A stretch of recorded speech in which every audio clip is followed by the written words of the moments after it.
Les supporters de Brest boycottent avec le match des Tisets ce soir. Match contre Clermont à suivre en direct sur France Bleu Bray-Zizel. Début de l'avant-match à 19h15 et l'ambiance devrait être bien terne au stade Francis Leblay puisque les associations de supporters ont prévenu qu'elles ne viendraient pas.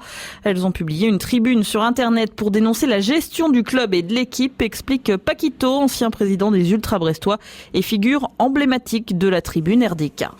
Les supporters étaient quand même très déçus de comment s'est terminée la saison précédente. On estimait que Dupont n'était plus l'entraîneur qui devait rester à la tête de ce groupe.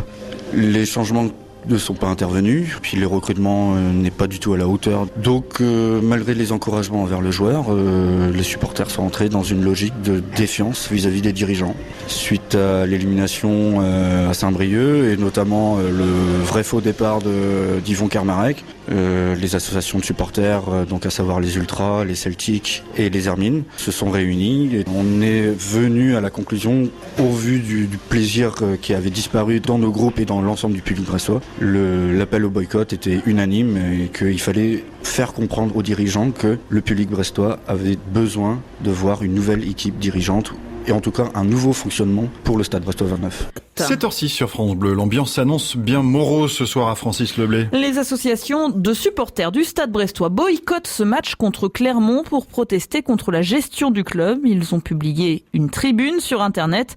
Paquito, ancien président des Ultras brestois et figure emblématique de la tribune RDK, explique que ce boycott marque le coup plus que les chants et banderoles selon lui. Côté RDK, il y a déjà eu du plus simple au parfois moins raffiné.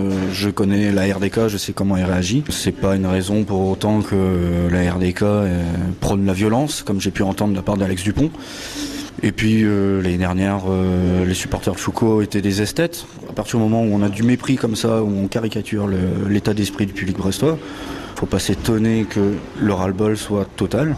On a décidé également le boycott parce que c'est pas que l'avenir des clubs professionnels qui nous interroge, c'est l'ensemble du club. C'est pas normal de voir aujourd'hui les jeunes joueurs qui attendent en CFA2, qui se sont donnés, qui ont même gagné énormément pour le stade brestois et qui sont pas récompensés au vu des piètres prestations de certains professionnels.